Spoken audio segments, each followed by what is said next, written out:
My cat is just judging me and is half asleep in the other room. Today we're talking about knife work. Yes, I alluded to it in a few of the stock videos before starting this.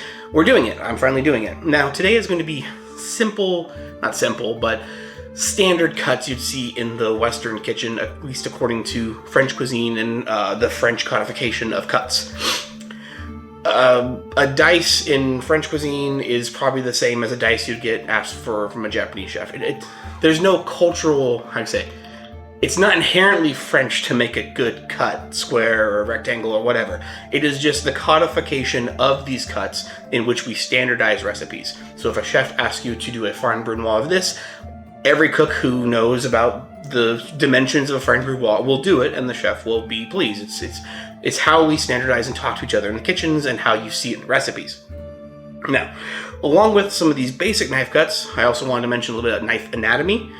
And with the anatomy, a little bit about the metallurgy and some buzzwords that go along with purchasing knives. Now that part, the metallurgy and purchasing, I'll save to the end. So after the outro, stick around if you want to listen to it. It gets a little nerdy, I get a little ranty, because I already know I'm going to get a little ranty. But until then, let's begin with the anatomy of the knife.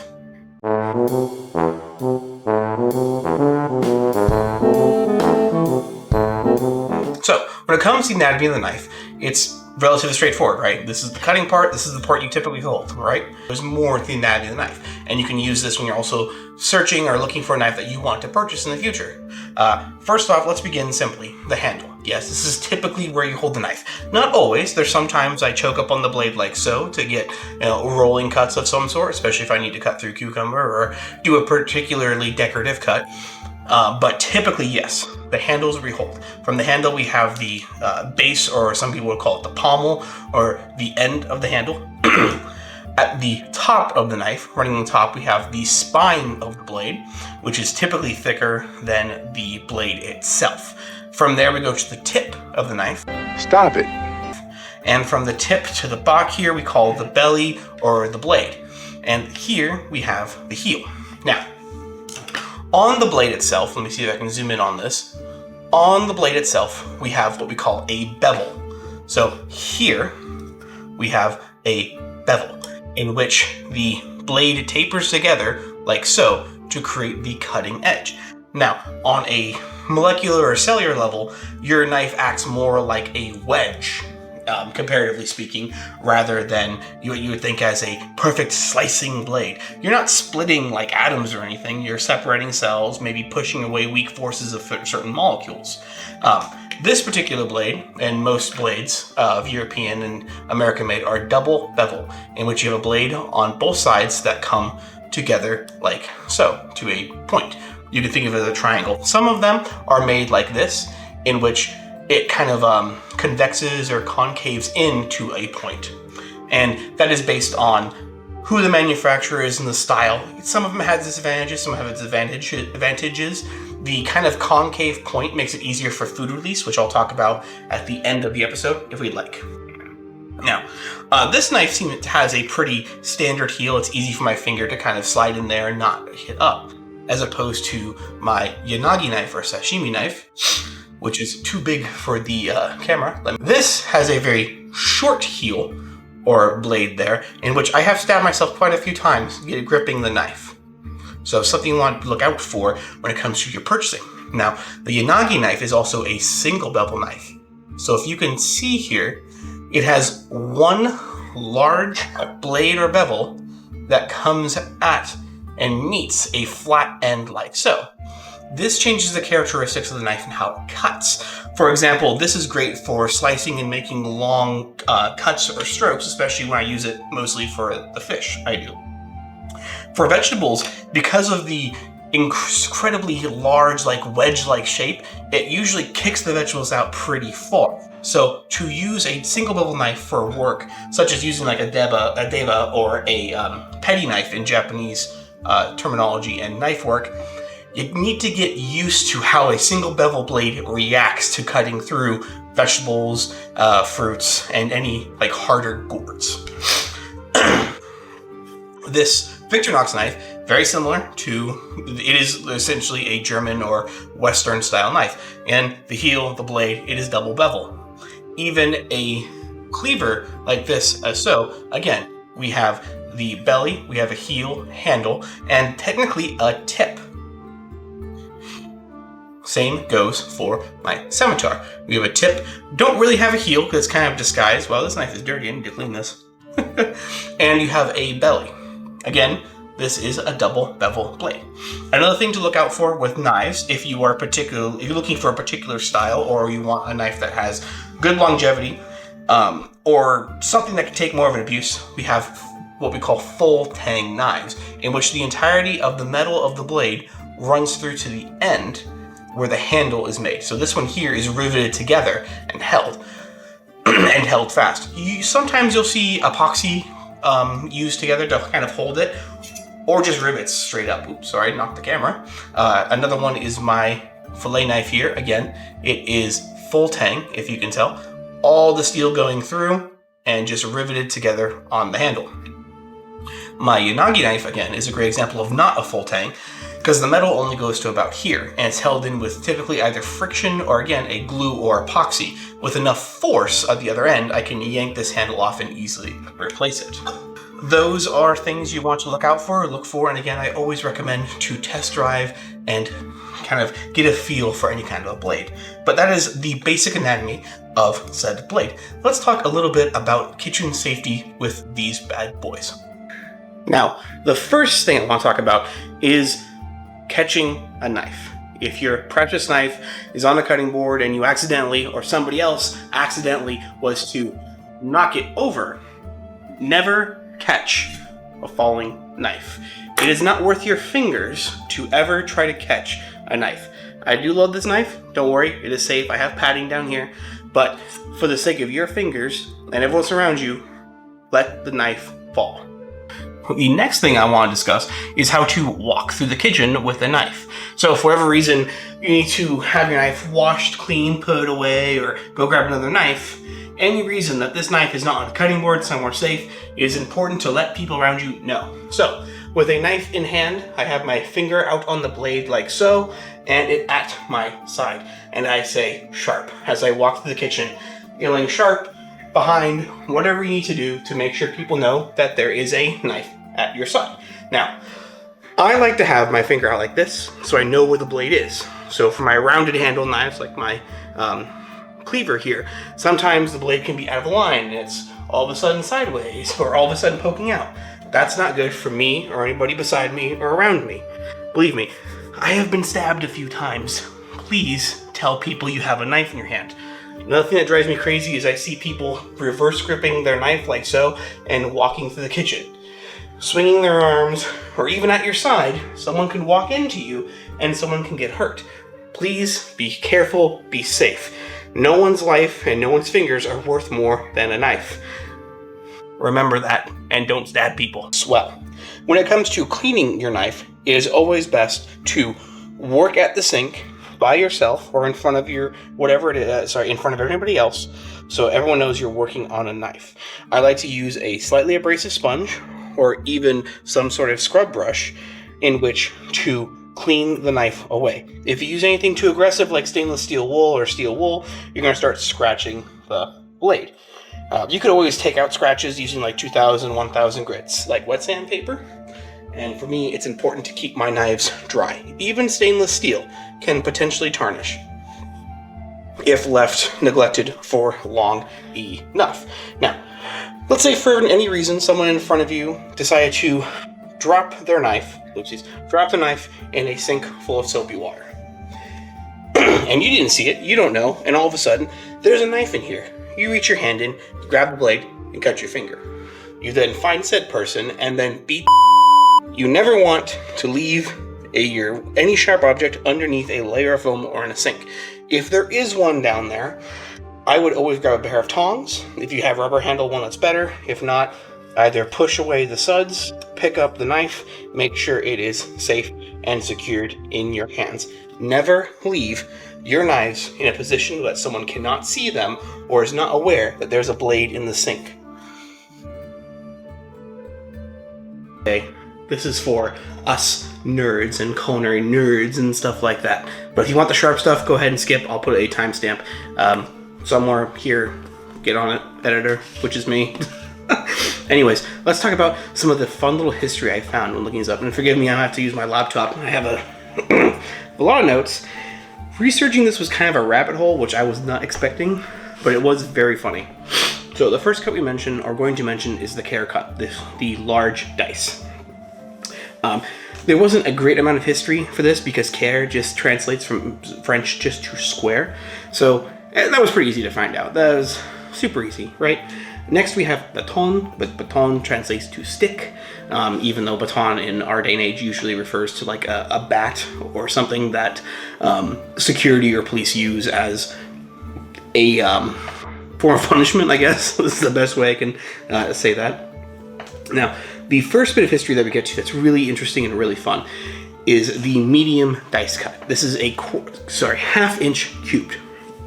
It is also known as the, and forgive me, my French is going to be horrific. I've tried parmentier cut or parmentier, depending on T-I-E-R. Anyone who speaks French in the comment section below, please tell me how miserable. Je ne parle pas français.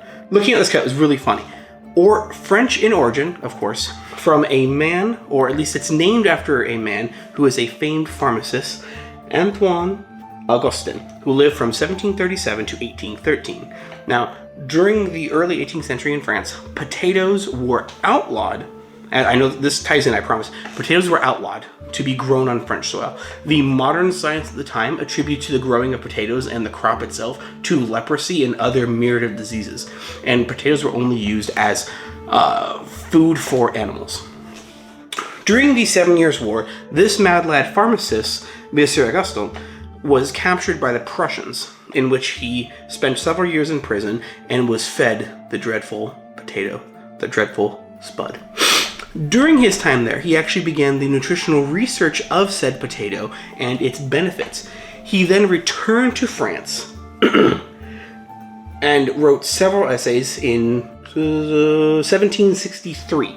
One of the essays, and again, this is a really long title, titled An Inquiry into Nourishing Vegetables That in Times of Necessity Could Substitute for Other Ordinary Food. Nourishment at times of necessity could substitute for ordinary food. This essay went on to win a contest in which it was entered into at the Academy of Besançon in France. His work and essays and contribution to the scientific field led to the 1772 Edict of the French Academy of Medicine to claim potato as an edible vegetable. What does this have to do with the medium dice? Now, he himself was a fanatic for potatoes, as a fanatic as in much he would serve lavish 20-course meals to his dignitary friends or eloquent individuals such as kings, statesmen, stateswomen, anything. He would serve them a 20-course meal heavily featuring potatoes. He would give bouquet of the purple flower to dignitaries and royals. It is even said that Marie Antoinette wore a dress either adorned or had the flowers of the purple potato flowers sewn into them when he went to meet her before her head rolled. Now, he took the time to set up and establish classes in which he would teach peasant people and other folks how to make bread out of potatoes. There are two thoughts here that go on when it comes to why Parmentier's name was associated with the medium dice. One of which is that in homage of his work to bring potatoes into the limelight, in homage of it, a lot of chefs named their dishes using of him and featured the medium-sized dice of aromatics and especially the potato. Potage de Parmentier, that sort of thing, soupe de Parmentier, anything that could tie his name to it. The other school of thought, in which I kind of believe more, is that during this mad lad's love of potato, he would teach people to cook these potages and soups and anything, stewing, anything he can do. And he championed the specific size of the cut of dice. I believe the quote I found was, the medium dice, again, this is a rough translation from French to English, the medium dice being fashionable and reflects the care one has taken in their meals. I love history is so fucking wild that this pharmacist went from being captured in the Prussian War to an avid potato fanatic that revolutionized how the French see potatoes, and has his name is attached to a specific dice codified by Monsieur Escoffier into our modern day. The next bit of history I want to talk about was the bâtonnet. Bâtonnet being very simple, bâtonnet is a small stick from the word bâton, being stick. After that, we have the small dice, or the Macedon dice. Now, we attribute this name to the region Macedon. Now, why do we care about Macedon? Why do the French care? Well, you can blame two things. One, French Orientalism, and a certain individual named, Esprit Marie Cousineri, who was a famed scientist, archaeologist, and had a specialty for coinage, in coins, currency, and trading. He was France's ambassador to the Ottoman Empire. When he spent time away from his duties as ambassador, he documented the land and the people around him, being the area of Macedon. His writings were then sent back to France and described the beauty and the cultural blending of the peoples of Macedon. What better way for chefs to capitalize on this new French Orientalism kind of trend by making cacophonies of potages, legumes, and such cut in small dices that featured a variety of different different vegetables, orange, purples, reds, greens, whatever, and called it, potage de Macédoine, or légumes de Macédoine. It was them kind of cashing in on the cultural, the cultural trend of the day. So that is where we get Macedon from, the small dice. The next one is the Julienne. The Julienne being an 1/8 inch by 1/8 inch by 2 inch. Again, I'll put these conversions for our metric using individuals in the itself in one of the parts videos. Anyways, this one also has a weird history and has two stories behind it. One, the first written description of the use of the Julienne or Julienne cut was printed in Le Cuisinier Royal et Bourgeois from a one Francois Massolet, a well-renowned chef in the royal courts in the late 17th century, early 18th century. The landmark book helped to push haute cuisine. He was one of the big forebearers and starters when it came to cooking with a purpose.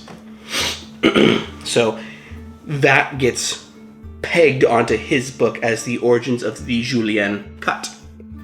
The other origin story comes from one French chef, Jean Julien, who immigrated to the United States fleeing one of the French revolutions, but the first French Revolution. So if you are a history buff like me, there's already an 85-year gap between Le Cuisinier Royal et Bourgeois and Chef Jean Julien. Chef Jean Julien went on to open the first proper restaurant, at least according to the Apollo article, the newspaper at the time, referring to Julien's Restaurateur as one of the first proper open restaurants in Boston. He served especially a potage le Julien or potage Julien, a soup garnished with Julienne vegetables. So it kind of is a weird thing because that exact name is found in the book written by Monsieur Massolet. So take whatever story you want. They don't have, they're technically the Chef Massolet is a primary source when it comes to the Julienne or being the codified of the Julienne, but take the story as you like. The next one perfectly describes chefs. The next story, the Brunoise, the dicing of a Julienne.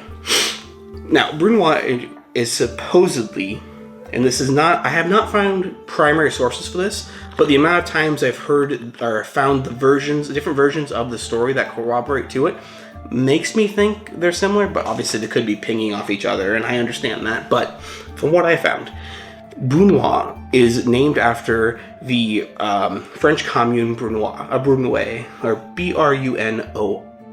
Brunoy, in which the local chefs in the early 19th century would kind of one-up each other with creating smaller and smaller cuts as garnishes.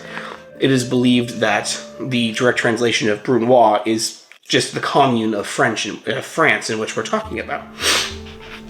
And it just perfectly embodies chefs. We're constantly one-up each other or doing something else. We're constantly looking at each other with that healthy rivalry of like, yeah, that's really good. I really like that, man. You're just in the back of your head, just like, yeah, I gotta do better. I gotta do more.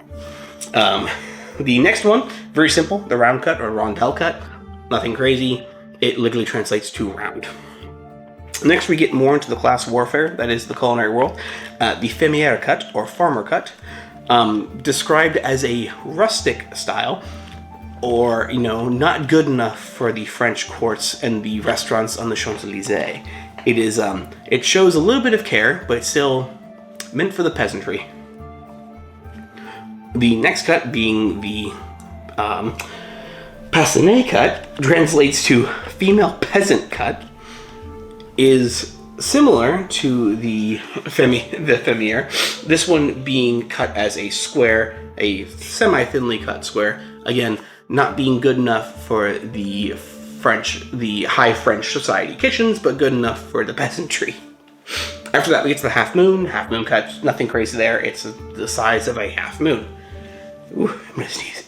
After that, we have the chiffonade. Chiffonade meaning to rags or tatters, in which I'll demonstrate the cut later, in which you thinly slice rolled herbs or rolled large leaves to get nice thin tatters.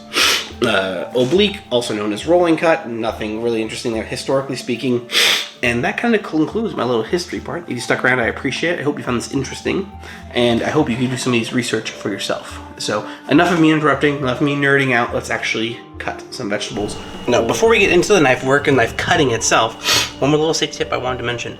When it comes to working at home or in the kitchen, I preferably like to put my knife blade away from me at the top of the cutting board, so it reduces anybody coming in, or if for some reason I need to push the knife off the board, it pushes forward. And if my hand slips forward, if I'm trying to roll something or put something together, it doesn't slip into the blade of the knife. Again, these are more important than these. Now, on to the actual knife cuts we're doing today. This is my favorite little gadget. I got this in culinary school, if I can get the angle right. You don't have to get Mercer's. This is not sponsored, just what I got in culinary school. But it does give you the knife cuts and their dimensions if you want to have it at home, if anybody themselves are aspiring to go to culinary school for any reason. But the cuts today we're talking about is the large dice, the baton, medium dice, batonette, small dice, julienne, brunoise, fine julienne, fine brunoise, the round cut or rondelle, the wedge cut or fermier, the square cut or passionné, half moon cut, chiffonade, and an oblique.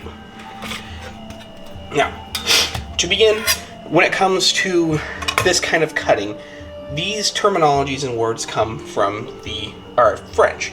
And if you stick around for the history video, the history part of the section, I'm sure this is a bit of a, little fun to see the connections together with the actual knife work.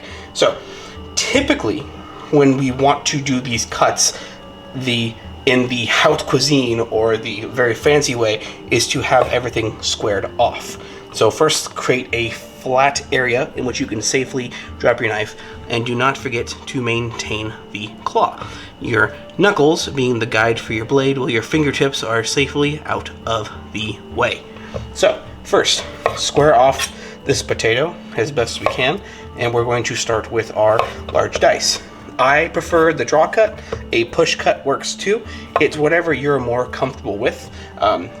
For cleavers, push cuts or down cuts like that are more preferable for those users. So we'll start with the large dice first, which is 3/4 inch or 2 centimeters cubed, which looks similar or something like this. We want it nice and squared off, or squared off as I can get it. You can see there. We have our quart or large dice. Now, what would this large dice be used for? Something that I'm not super... I would use it for maybe a finishing. So imagine a braised pork belly that's been chilled. You can cut it into nice cubes, get it skewered, cover it in a demi-glace. Or if you want to have a collection of cubed melons or squared off fruits, that could make a really nice platter. This is typical cut size I would use for like a court bouillon or a stock of some sort, but why bother cutting these nice squares if you're just gonna boil them?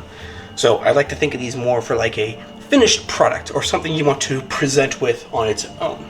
Next cut, we have the bâton, or let's say stick, if you stuck around for the history part of this. It is 1/2 inch squared by 2 inches long. And again, this potato is a little small, so it may be a little harder to get like a nice, good 2-inch piece out of it, but it's enough to kind of get us, yeah, we're about 1/4 inch shy, to get us an idea of what we're looking at. This being the bâton, or the small, or stick, I guess, not small stick, that's bâtonnet. Square it off, and we can get rid of the waste later on. Now, the bâton cut, I would use this for like roasting or deep frying vegetables. This is something a cut you would see of like a large cut fry or something like that. Now, this is an interesting cut in which it's large enough to stand on its own as an individual piece, such as like a fry, but at the same time can be small enough to be part of a larger like roast. And so again, now from the bâton, we go to the medium dice, which a medium dice is just the bâton diced down to 1/4 inch cubes. So again, we go off, we square our potato as best we can, and we make our cuts. Looking for,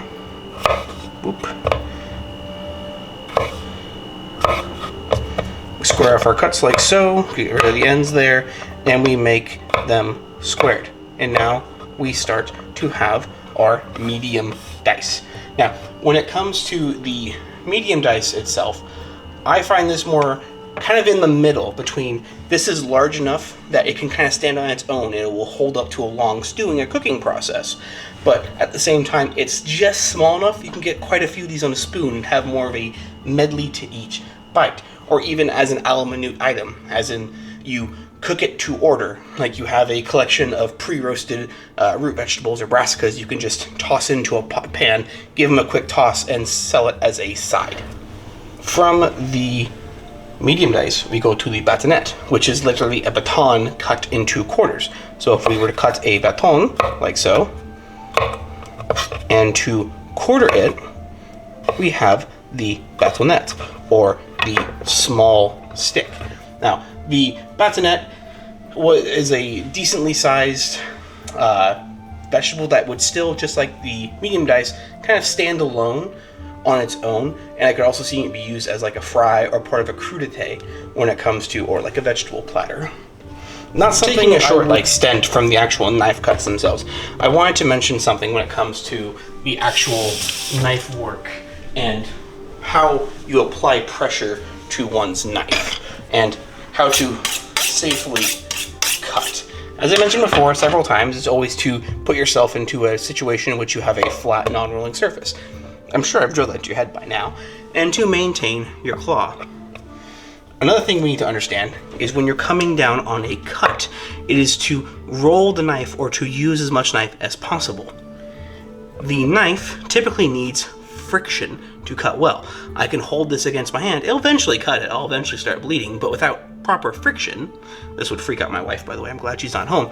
Proper friction, you can actually dig into the cut. So a just straight down push cut is fine for a potato, but when you start working on something like a carrot, you hear that crack at the end, you're kicking the carrot out because it's just cracking at it, as opposed to a nice slice. It doesn't kick as far, and it sits in its place like so, as opposed to a carrot. See? Popped off, popped off, popped off. Oh, that one didn't pop off. But I think I've made my point here when it comes to try your best to utilize the most of your knife when cutting down and creating friction, like so. Now, from the bâtonnet, we cut down to the small dice, or if you were here for the history part, the Macédon dice. This is a great, just as the name in French is used, a great way to create a medley. You can see the smaller we get, the more pieces we could fit on a spoon. So the more we get on a spoon, and the more we can have a medley of bites and create more complex flavors. What's really important is even with these knives, knowing these knife cuts, it's also really important to know what they're used for. This is something I would use a la carte or part of aromatics to finish, or like I said, something that we can make into a soup or stew, like a minestrone of sorts, that it can have a lot of different aspects and different flavors approaching to it. It's also small enough to cook very quickly. So we have to be careful, especially when you consider the fact that an onion will saute and cook quicker than, let's say, a potato or a carrot. So always be mindful of why we are doing the cut or why you're doing the cut and understand your finished product. So moving to now a julienne. Now a julienne is a bâtonnet cut into quarters. It's kind of easy how everything kind of steps down by quarters. And again, the dimensions here we're looking for are 1/8 of an inch by 1/8 of an inch by 2 inches. I will have all the metric conversions in the, I'll put them in the editing, I promise. We just want to square up the potato as best we can, and then we cut our juliennes. So again, thinking it is quarter the size of a bâtonnet, we can cut it down like so, draw the knife through, and make these rectangles, very long rectangles, and we get our julienne. Now, the julienne is kind of, again, like the small dice and the medium dice. It's kind of in a weird spot. They're small enough that I can, again, do these a la carte. And I could easily have these, you know, with carrot and leek julienne together with a bit of butter is a great side to have with it. Easy pickup, very quick. At the same time, this is just big enough it could stand a little bit of time, like a quick stew or a vegetable roast of some sort. These are also the standard cuts in which we use to make a consommé, which I may touch on later. If you don't know what it is, it's clarification of stock to create a finished clear soup. Man, I have a lot of potatoes I gotta eat later.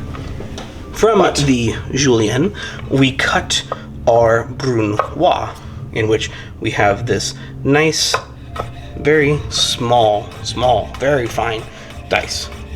Not as fine as a fine brunoise, which we'll talk about in a second, but this is great. Again, I wouldn't necessarily use this cut for an a la carte pickup, as in, like, I would afraid something will cook too quickly or burn too quickly. This is something more in which I'll add an aromatic to. Like, I'll have these onions cut to this size to begin making a risotto or the beginning process of a pasta. Something that is quick, will cook quickly, and still kind of retain a shape. In fact, if you were to have blanched vegetables or have these pre-roasted or pre-fried, they'd be a fantastic garnish. Again, a lot of these little guys on a spoon gives you more complexity in each bite, but you get the trade-off is it cooks very quickly. So be mindful of your cuts and your fingers. I promise you, I'm gonna turn these potatoes into like mashed potatoes or maybe a vichyssoise. I promise, these are not going to waste.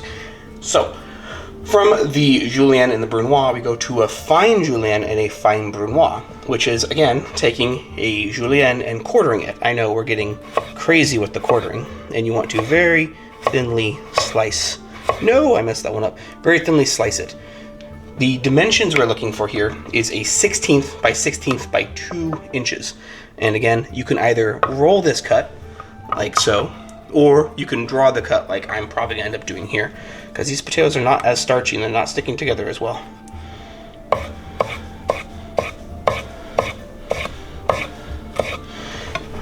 And there you have the fine julienne. Now, this, again, I look at more of a garnish or a very, very quick a la carte pickup.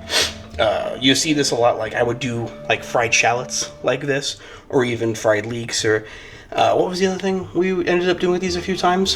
What was it? Some kind of random cabbage the chef has to do. It did not work. It was interesting, but it did not work. Again, this is great for that a la carte pickup, but I usually see these mostly for garnishes, and definitely not in anything like stewing or soups or braises, because they just break down way too quickly. So from the fine julienne, we can cut our fine brunoise, which is pretty simple. I think the history around this is pretty funny when it comes to just, I honestly think these just arose out of chefs just trying to one-up each other when it comes to how thick or how thin you can cut one vegetables, or how, I guess, fancy you can make something, but that is our industry and that is the culinary world. Again, that time doing a rolling cut, we get the fine brunoise. Again, this is something I like to use for garnishing or finishing aromatics, such as finishing shallots or ginger, garlic, etc. That kind of thing. I don't think these really hold up super well when it comes to long-term cooking, unless they're just like the starter aromatic you want to melt into the sauce or melt into the pan. Next, the rondelle cut or round cut. Obviously, this is much easier to do with a carrot. You just cut down on a round item and you make the rondelle cut or round cut. Now, this cut, just like a small dice or a medium dice, you kind of have a best of both worlds here. It's thin enough that you can, especially depending on how big the vegetable is to start with, thin enough to do a quick a la carte, a la minute kind of pickup, but also just thick enough that it could withstand a little bit of stewing or a little bit of time in a soup broth. This cut exists, or is codified its existence, as being like a, how can I say this nicely, a peasant cut. It's a cut for simplicity, to make something look nice, but compared to the haute cuisine at the time and cooking with a purpose and meaning, this seems lackluster compared to a perfectly squared off tuber. Oh, sorry, just a carrot break. Continuing with culinary class warfare, we have the fermier cut, which is a wedge cut. So if I was to cut it down like so, I probably should have got a bigger carrot for this, and cut down these into wedges.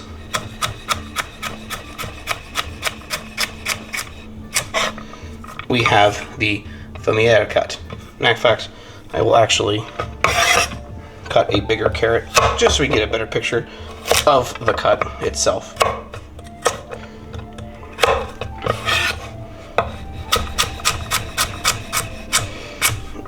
Again, this being the wedge cut itself, and again, falling under the peasantry or the simple folk underclass, using such a rudimentary cut among the famous kitchens of Paris, or God forbid, in front of King Louis XIV. Next, we have the passionné cut. The passionné cut, again, being more of that class warfare, in which we have a vegetable cut into a simple square and cut thinly, in which it shows a level of care, but not nearly as what you would get from something like the kitchens on the Champs-Élysées. No, I cut through my own cut. And you get these kind of rudimentary squares, and we would call these the fermier cut. And if you were here with the historical part of it, known as the female peasant cut, because why not? I know it sounds like I really hate French cuisine. I don't. I really don't. I'll kind of explain my issue with this stuff here in one second. Stay with me. Stay with me. There, I got some plates to make it look a little more professional, and I'm not just totally messing it up. Or totally just looking like a mess. Next on our cut, to continue, the half moon cut. Very simplistic. You take a rounded object like so, you cut it in half, and all of a sudden you can cut down and make a half moon. Wow, that was difficult. No, I'm joking. The half moon cut, similar to the passionné fermier, it's just a cut in which it looks pretty. It can be used soup, stewing, a la carte. You'll see a lot of this, especially I cut a lot of this for cucumbers when it comes to antipasta platters or charcuterie platters or vegetable platters. Very common, very easy, can be used with any sized round cut in general. The next two cuts I want to mention, and I'll do these kind of sequentially since I'm right here, is the bias cut and the oblique cut. So the bias cut is when you take and at a kind of an angle or vertically to the carrot or the cucumber or the salsify or whatever it is, and you cut lengthwise like this to create kind of a parallelogram or trapezoid, whichever one it is. I'm not much of a good God, I can't even think of the name. I'm not much into geometry. Jesus, can you tell I'm a cook? After that, we have the rolling cut, in which you angle your knife similar to a bias cut, like so, and then you roll the carrot over and roll it back and roll it over, and I'll do it this way to kind of demonstrate. Keep your knife in the same position, just roll the carrot and roll the carrot, and you have what we call the oblique cuts. I generally do not see these cuts, not that they don't happen, I generally do not see these cuts outside of a la carte pickups, such as, you know, carrots or copper carrots or glazed carrots with a little bit of sugar, stock, and butter, or a quick pickup of brassicas or root vegetable medley. I have seen them a few times in stews, but I don't know. It's a traditional, it's an old school cut. Not a bad thing, just an old school cut. Oh, and same with the bias cut. I see these a lot in like finishing platters. You can make nice lines of sliced vegetables, cucumbers, carrots like this, so to make good charcuterie, antipasto, anything like that. Or be a la minute, similar to the oblique cuts, in which they have a large surface area, are fairly thin, it can cook quickly while giving more presence and body on a plate or finished dish. So, this is not on my little list of knife cuts, but I did kind of want to mention it because I've seen it done a lot of ways, and onions are a very big part of the kitchen in the food industry, and it's very important. It's more than mere pois. It's one of the foundational pillars when it comes to the aromatic medley that is in French cuisine. So, to cutting an onion, which if you watch my stock videos, you see me cut a few onions now, but I always like to start with a flat surface, top off, split. I like to keep these stems. We can cut the dirty bits off of it, but I want that root. I want that, hopefully you can see it, I want that stem. I don't want the dirt, but I want that to hold the onion layers together. So we take that away, we peel off the layers which we don't need for said cut. This is actually perfect because I messed up a little bit and I can show you how I can fix it. So, this is actually perfect. Don't you love when you mess up and it actually turns into a helpful learning experience? Then you can pretend that you didn't mess up and you were just, you're a genius. So, if you see these two onions here, you probably notice a problem, right? I either missed the center or the bulb grew awkwardly. So, now there is a weird line here that's not perfect little arches like so, but it has a bump here, and part of it is exposed, in which I won't get a nice clean cut. Let me show you. So you see here, I'm gonna drop my knife down like so, boop, boop, boop, boop, boop, and cut it down. Those layers will easily pull apart, but here there's a few centimeters in which the onion already has closed back together. I don't have nice arches to get a clean cut. So, to demonstrate that first, it is easier to take your knife and kind of do something a little sketchy. Take it down like so, and cut away that first few centimeters so you have nice round arches, and to then just work with this separately. I know it's a pain, I know it doesn't look nice, but it's easier to fix one cross section of the onion than it is to go through and pick out what didn't get cut through, what did get cut through, what's not gonna look nice on the plate or with the chef. Save that for later, do whatever you want with it. Now we can get to the actual cut. I've seen people talk about this a few ways. One, the traditional way you've probably seen a lot of them do is you run your knife under the onion, run it on top of the onion, and then cut down to make your chops. That is perfectly fine, that works. I've also seen people skip that part and just go to the top and cut down, following the angle in which the onion comes to the core, and then chop away. They both work, it doesn't matter to me. What's important is you get the end product that the chef or you need for your own. So I'll demonstrate the way I like to do it. Again, the way I do it isn't necessarily right, necessarily wrong. There's more than one way to skin a cat. So, again, using friction, not just pushing your knife through, but creating friction, you want to hold your onion in place firmly, but not forcing it down because you'll create pressure and pinch your blade. Hold it down so it doesn't wiggle and draw your knife through. If you have to wiggle it back and forth, that's fine. If you can do it in one clean draw, that's good too. It takes practice. It's okay to wiggle your knife through. What's not okay is to cut your palm. Now, I'm only cutting this to the very end of the onion. I don't want my layers to go all the way through.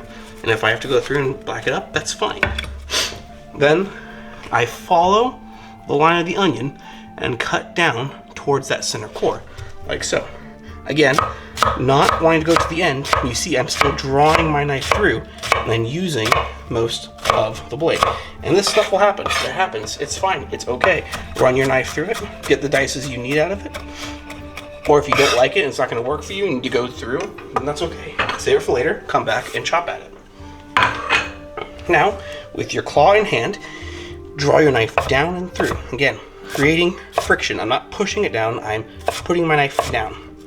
I am using the majority of the blade to make the cut. You can have your blade, whatever you need to do to get the cut done. And when you get to the end here, I like to turn it on its top, come down, get rid of whatever excess cuts I have or overcuts I have, cut down,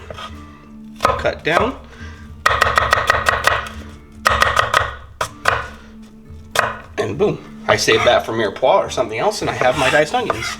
Easy as that.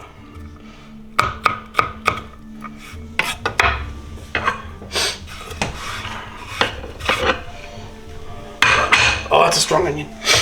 And then, if you ever need to julienne an onion, there's a few ways to do it.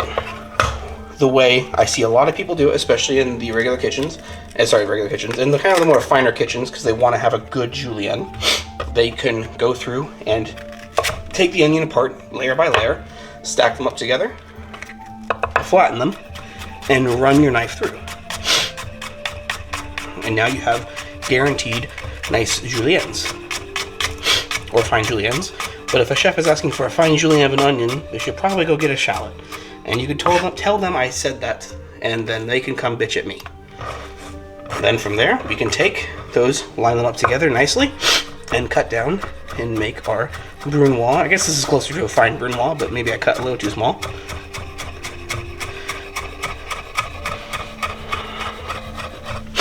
And now I have something that will that can easily be melted down to a pot and kind of emulsify itself into a sauce because it's so small and will cook so easily and not be offensive if anybody doesn't like that strong onion smell. And then you also at the same time have a nice julienne that will cook down very quickly. Now for most of us who just want to get a julienne onion done quickly because we need to, do a gallon's worth of caramelized onions, we'll follow the curvature and the arc of the onion and run our knife down. Even though it looks like I'm just pushing down, I actually have a slight pushing motion that uses more of the blade. I'm not just ramming it down like that. I'm pushing the blade. I'm using friction to my advantage. And we have our cuts. Obviously not as nice as the way we do it layer by layer, but it's quicker and still as effective. I wouldn't consider this a cheater method, but it could be. But we will talk about cheater methods next.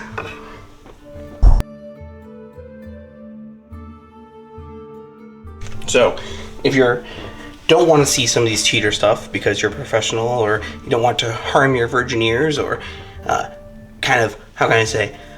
potentially form bad habits before taking on a professional career, you should probably skip this and go away. But for those of you who's staying, stick with me here. I have a big problem with this kind of stuff. The square cuts look nice, they're very pretty, but this is so much waste just for the sake of a square shape. It's very pretty, it's very nice, I understand the importance of it, but at the same time, what a waste. I don't do a whole lot of fine cuisine. I don't like it that much. I think it's fantastic. I think it's amazing. I think it's insane what some of the chefs can do. It really is. But it's just not my forte when it comes to food. So when I need to get something done quickly to get product out there, to get stuff done, I have some cheater methods. My favorite cheater method is with making those juliennes. So what I would do is I would take a carrot like so. I would cut it at a very extreme bias like this, trying to keep them as consistent as I can around the 2-inch mark, if you can. Again, notice, I am creating friction. I'm not just ramming my knife through, and they're kind of staying in a nice little shape, right? I then take these carrots, I push them together so that they are all parallel to each other and slightly lapping on top of each other. And then when make sure the chef is not looking, I randomly go through and quickly cut through all the layers. And this is really funny because this is actually the same way I usually cut through cucumbers when doing sushi. Just layer them on top of each other and cut through them like crazy because, well, when you need about six pans per day, or at least per shift, just to go through. You really don't have time to sit there and individually make sure your batanettes, juliennes, and ducks are all in order. So we go through and cut this. Something I wouldn't mind doing if someone gave me this to do a stir fry with, or anything like so. And all of a sudden I have a Cheeto method. Oh no, I need these small diced, or I need these brunoise for, I don't know, a garnish soup, or whatever the chef wants. Hopefully he's not looking. I turn some sideways, and all of a sudden I have, wow, a brunoise. Are they perfectly squared? No. Will they most of the time get the job done and the chef won't care? Probably. Again, I only say you cannot use these Cheeto methods until you have learned this method. Until you know how to do your cuts properly, don't cheat. After that, then you can cheat. And you can tell them I said that. My next cheater method is very simplistic. You get yourself some sort of mandolin, you adjust it to the size you want it, you take your potato, carrot, celery, whatever it is, you run your potato through it, you stack them up nicely, and then run said dirty knife, run said knife through the potatoes.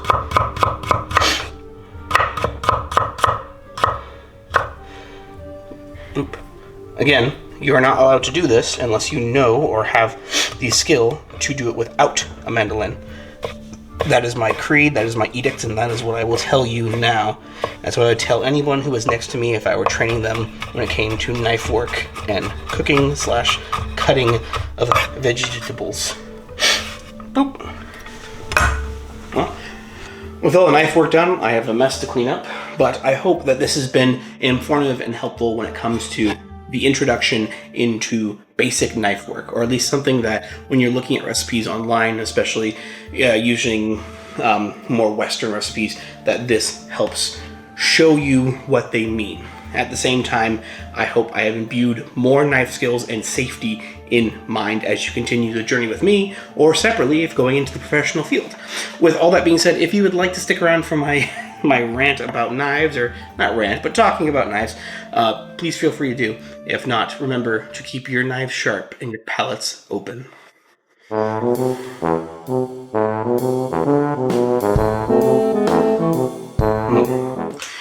If you are joining me from the post knife work episode, I thank you for wanting to listen to this bit of a rant, which turned into me writing about 3 pages worth of stuff. So bear with me.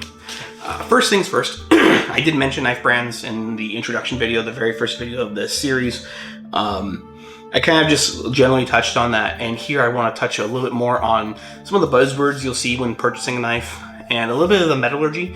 Obviously, nothing crazy in depth. I'm just a cook after all. I'm not a scientist. I'm not an engineer. I've done a lot of my research. It's really interesting, but I'm not going to go into like grain boundary structures or talk about the exact annealing process and stuff. But we'll touch a little bit on it. So let's begin here. Most kitchen knives are made of an iron alloy called steel.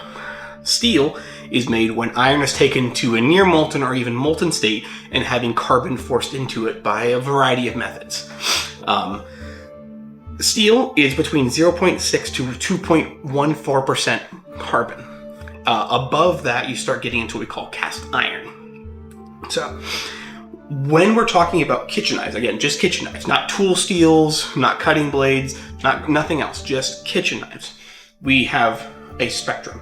On one end, you have low/medium carbon knives. Depending who you ask, it's medium carbon knives. On the other end of the spectrum, you have the high carbon knives. Now, in general, low carbon knives, or medium carbon knives, I have to say it both, are considered to have more flexibility, more, ductile strength. They bend, don't usually crack, which means that their metal is considered softer. That softer metal means that when you're cutting and using it repeatedly, it's hitting into a cutting board, it's hitting into whatever, hitting bones of chicken, whatever it is, that blade is bent or put out of place very easily. That being said, the softer metal makes it very easy to bring back to life with a quick swipe of your sharpening or honing steel or on a whetstone at home. On the other end of the spectrum, you end up with the high carbon blades. Now, high carbon usually results in blades that are much stronger, as in they're, they're harder. The steel is harder, in which that they can hold an edge a lot longer. It takes a lot more pressure and friction and whatnot to take away the edge. The cost of that, though, is this harder crystalline structures that you find in the high carbon steels make them brittle. They don't really like sharp impacts. And now when I say brittle, I don't mean like you drop them on the floor, they're going to shatter on you. I just mean that if you're going to whack through the bones of a chicken, you might want to use a 440 stainless cleaver and not your, your nice high carbon Deba from Japan. The hardness of the blade, giving good edge retention, also means that it takes more to put an edge back on it when it does eventually fail. Either through more pressure on the whetstone, more time on it, creating more and more friction, or using a much harder stone. Something closer to like diamond infused or, what was it? That's just an example. Now, in today's world, knives are not just these alloys, they're not just steel. They're not just low carbon steel, high carbon steel. They're actually a mix of more elements that are added to take on different properties. So you would add things like chromium to get stainless steel when you have a high corrosion resistant blade. Or you add things like vanadium to a high carbon blade and you have an incredibly strong steel that will hold an edge for way longer, but at the same time costs a little bit of brittleness to it. It's all a balancing act between these things: magnesium, silicone, carbon, chromium, everything. And in between the low carbon, medium, high carbon blades, you find this balancing act in which we have different names from them that have been created by certain companies or made by other scientists and metallurgists and engineers. Some of the names you may have seen or be familiar with is V15, Sandic, VG10, 44C, 1095, white steels, blue steels, and super blue steels. They all have a carbon content range from the lower end steels being 0.5% to 0.55%, up to the higher end being closer to 1.5 to 1.6, depending on your manufacturer.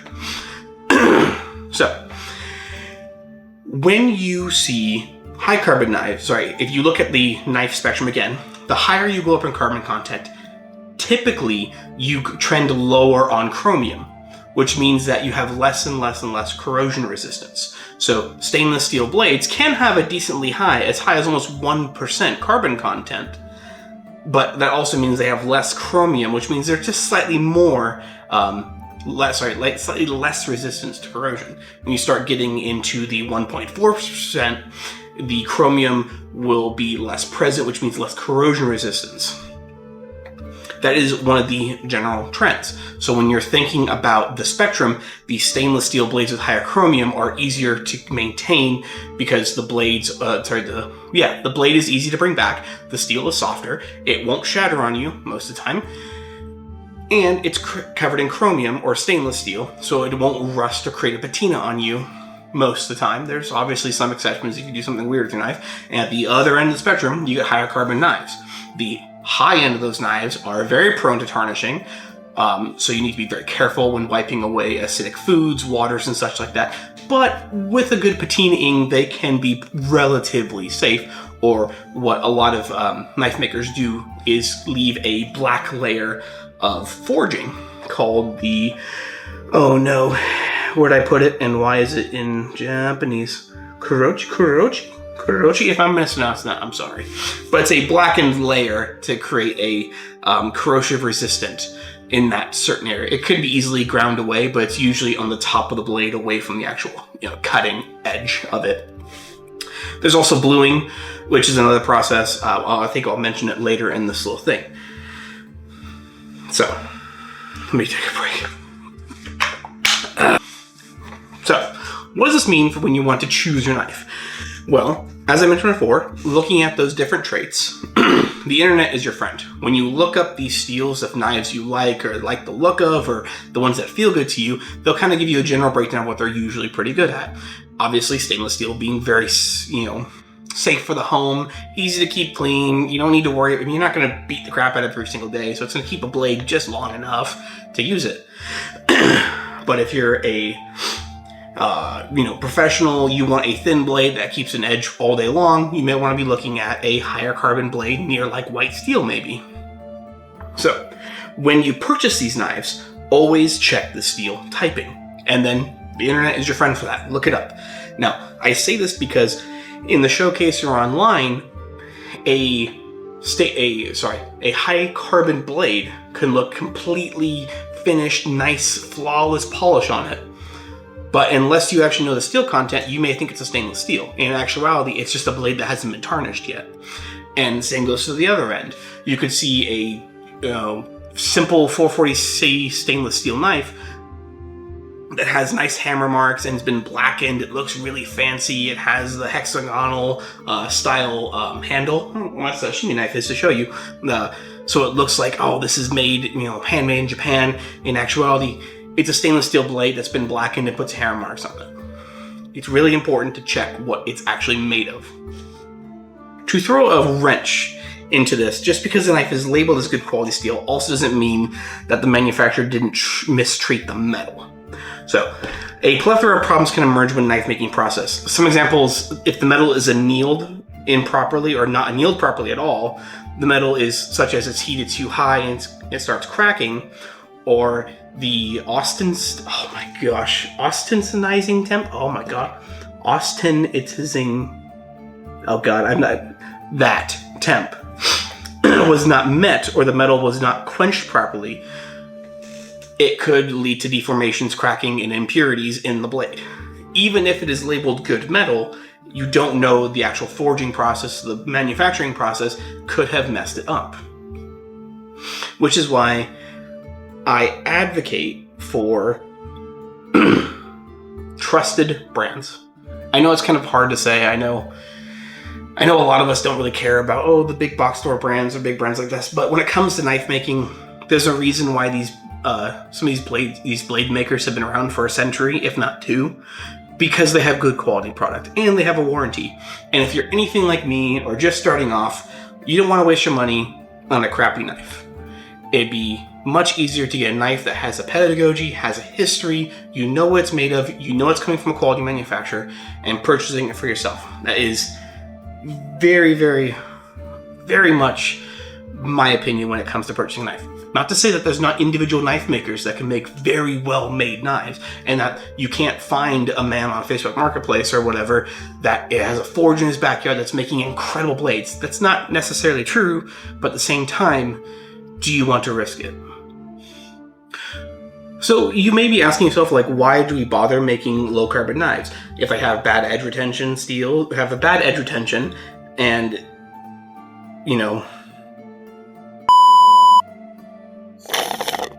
So you may be thinking or asking to yourself, why do we bother making lower carbon knives? Why do we bother doing 440 stainless? Why do we bother doing this at all?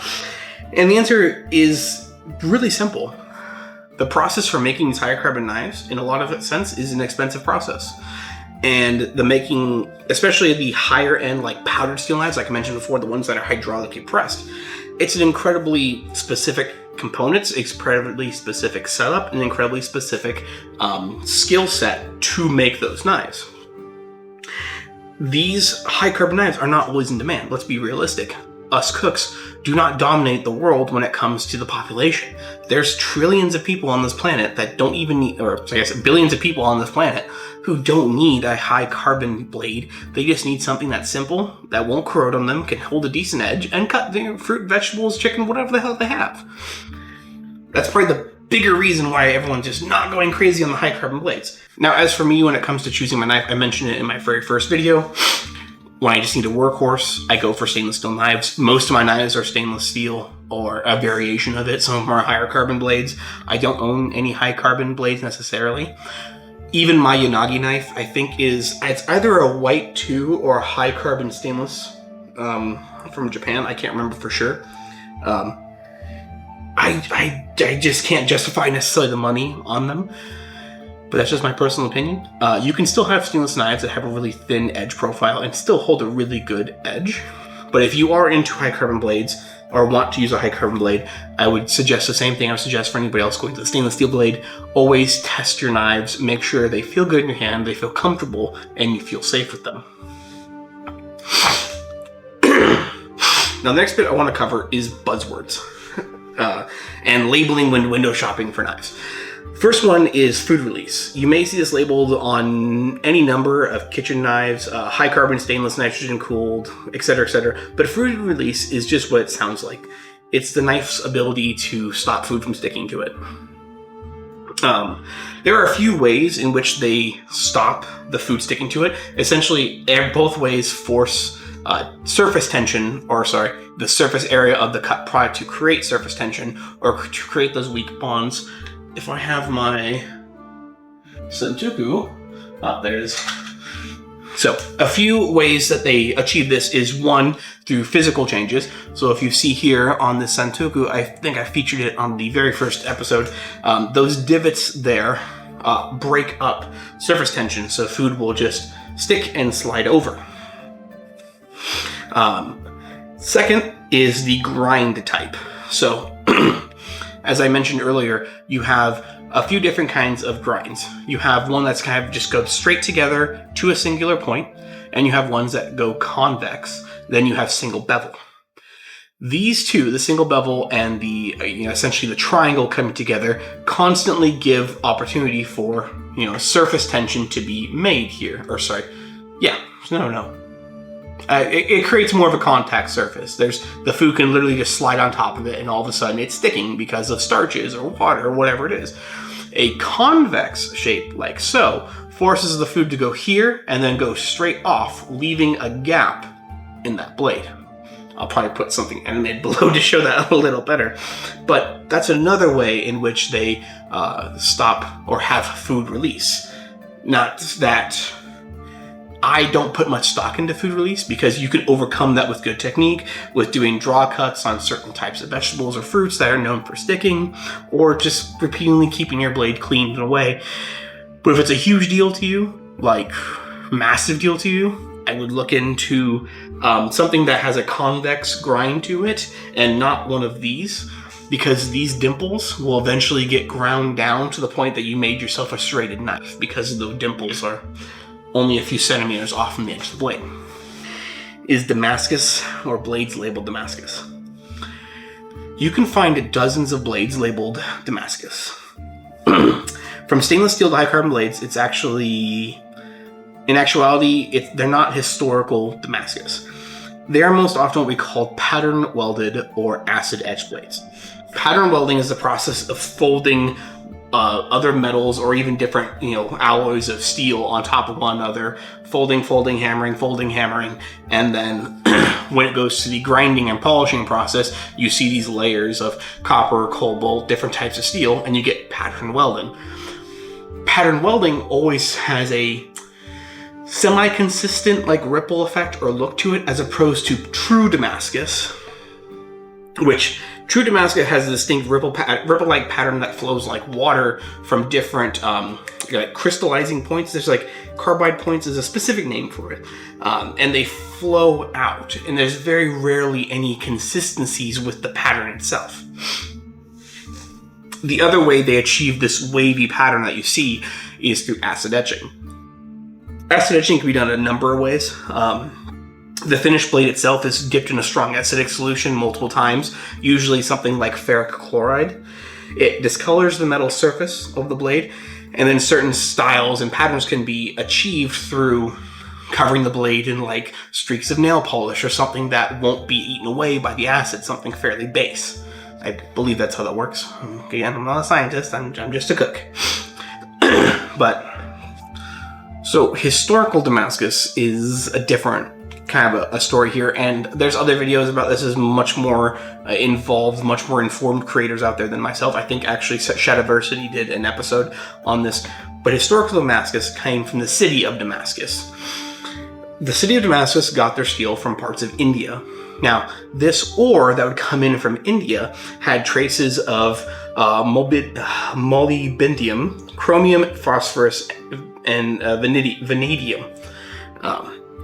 When they would melt this steel down in Damascus, they would seal it in a crucible with carbon additives like coke or charcoal, and they would let it heat up beyond the melting point, in which everything becomes homogeneous and fully emulsified. During the casting process, these trace elements inside the iron, and now creating steel, would be points of crystallization, and from there, the parts of the steel now ripple out as they crystallize, and they create these distinctive flowing layers that Damascus is known for. This is known as the Wootz steel.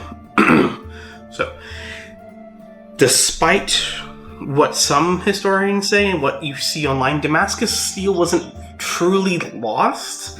It was either a combination of political issues, wars, trade route destruction, or even just running out of that particular ore that was coming from India that stopped the mass production of Damascus steel, not Damascus, the city.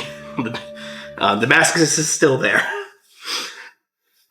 It is said historically that this stopped around the mid-18th century, but in modern science in the 1980s, we were able to break down the element by element structures that created this Damascus steel. So it's kind of a grain of salt. Like, technically, pattern welding isn't Damascus. It is pretty. There's no inherent side effects of it or anything bad about the pattern welding. It's just, as a kind of a history nerd, it's not really Damascus, but that's just it. So, to wrap everything up, just know that even if a blade is labeled the steel type you want, but it's by a manufacturer you don't know, that doesn't inherently make it a good blade. Just because a blade is labeled Damascus does not inherently make it a good blade. Just because it is labeled food release does not inherently make it a good blade. I stand by what I say. Shop for knives that have a pedagogy that you know, and probably have a return policy. So, hopefully that all makes sense. I'm sure I started a fight in the comment section, but we'll see. Thank you all for watching, and I will see you next time.